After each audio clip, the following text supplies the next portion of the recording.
존경하는 우원식 의장님, 선배 동료 여러분, 더불어민주당 광주 동구 남구을 국회의원 안도걸입니다. 내년도 예산에 대한 수정안을 찬성하며 관련된 몇 가지 쟁점에서 의견을 제시하고자 합니다. 먼저 존경하는 박수민 의원이 말씀하셨습니다. 이번 예결위가 뭔가 좀 남달랐던 것 같아요. 그래서 저도 그 느낀 바가 있습니다. 이런 예결위를 이번에 예결위 예산 수정 의결이 민주당의 일방적인 예산 폭거라라고 대통령께서 주장을 했습니다. 전혀 그렇지 않습니다. 우리는 새로운 역사와 길을 이번에 쌓은 겁니다. 이번 국회 예산 심사는 헌법과 국가재정법을 준수하며 지극히 모범적으로 진행되어 왔습니다. 예결소에서 정부안에 대한 삭감 논의가 일체 파행 없이 일주일 동안 충분히 이루어졌고 쟁점도 여야 간사 간에 대부분 합의되었습니다. 그리고 최초로 예결위에서 시도를 했죠. 증액에 대한 논의가 3일 동안 충실히 진행됐습니다. 다만 정부의 소극적 태도로 인해서 실질적인 진전과 합의에 이르지 못했다는 거지요. 그런 와중에 예산안 통과 헌법 시한이 도래한 거죠. 그래서 국회 예결위는 11월 30일 날 국회의 권한 범위 내에 있는 가백만을 담아서 의결하고 본회의에 회부하게 된 것입니다. 이러한 예결위의 의결은 국회 선진화법 시행 10년 만에 처음으로 이루어진 것으로 예결위의 권한과 책임을 다하는 역사적인 이정표를 세운 일이었습니다. 이후에는 여야 지도부와 정부 간의 협상을 통해 삭감과 증액에 대한 조정이 최종적으로 진행이 되는 거죠. 우리는 모두 거기서 기다렸던 겁니다. 그러던 중 12월 3일 날 반헌법적 비상계엄 사태가 발생하면서 예산에 대한 논의는 사실상 중단될 수밖에 없었던 거 아니겠습니까? 이런 비상사태가 지속되는 와중에 12월 8일 날 느닷없이 총리와 경제부총리는 예산안 통과 촉구 입장을 밝히면서 예산 지원을 국회 탓으로 돌렸습니다. 적반하장도 유분수 아닙니까? 민주당이 예산 폭주로 민생을 외면하고 국회가 예산의 발목을 잡고 있다는 주장은 정말 가당치 않은 억지 정치 공세에 불과하다는 것이 지금 명백해졌습니다. 두 번째로 이번 예산 수정안이 민생과 국정 운영을 마비시킨다는 비판이 있습니다만은 이것 또한 전혀 사실이 아니죠. 먼저 삭감 규모 봅시다. 4조 1,000억입니다. 지난 5년간의 국회에서 이루어진 평균 삭감액이 5조 8천억입니다. 그보다 훨씬 작은 규모인 겁니다. 정부의 충격을 최소화한 거죠. 그렇습니다.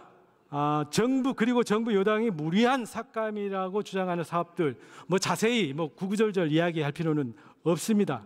먼저 예비비 보면은 예비비를 정부 예산안 대비 절반 2조 4천억로 의결을 했습니다. 작년도 정부 예비비 집행액이 1조 3천억에 불과했습니다. 금년도 6천억 10월까지 집행한 겁니다. 너무나도 많은 돈이 지금 남은 거죠. 그래서 이번 2조 4천억은 결코 적지 않는 금액이다. 오히려 줄일 수 있었다라고 생각됩니다. 그리고 예비비와 별도의 또 재원들이 있습니다. 유사한 목적 예비 재원이죠.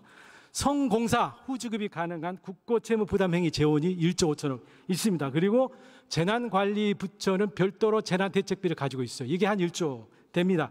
이런 걸 감안하면 결코 재난에 대응할 수 있는 정부 여력이 부족하다라고 말할 수 없습니다. 정부의 국고채 이자 비용 말씀드렸습니다. 5천억 감액했습니다. 평균 조달금리를 최근 실적치에 맞춰서 현실화한 거죠. 그 과정에서 5천억이 절감이 된 겁니다. 내년에 기준금리가 적어도 이 두세 차례 아마 더 인하하게 될 겁니다. 그렇게 되면은 결코 국고채 이자가 부족해질 일은 없을 것입니다. 다음으로 민생경제사업 예산을 대폭 삭감했다라고 주장하는데 이 또한 사실이 아닙니다. 청년 도약계좌, 아이돌봄 지원, 의료계획 등 예산이 일부 삭감됐습니다. 그러나 이 삭감은 집행실적 부진으로 불용이 예상이 되는 사업들입니다. 사업 수요를 과다추게 했어요. 어차피 못 쓸 돈이 생기는 겁니다. 또 행정 절차가 미비된 겁니다. 이런 돈들에 대해서 이미 상임위에서 서로 삭감하기로 합의된 사업들을 그대로 예결해서 수용한 것입니다. 특히 글로벌 R&D 사업 문제가 많았습니다. 사업 준비와 사업 성과 담보가 부족한 사업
자, 마무리해 주시죠.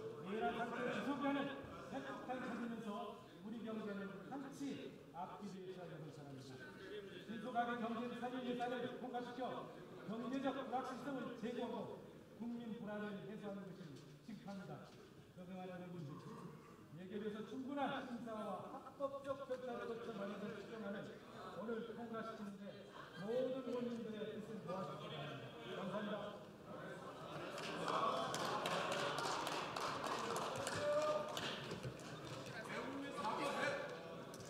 안덕월 의원님 수고하셨습니다. 다음으로 황운하 의원 나오셔서 토론해 주시기 바랍니다.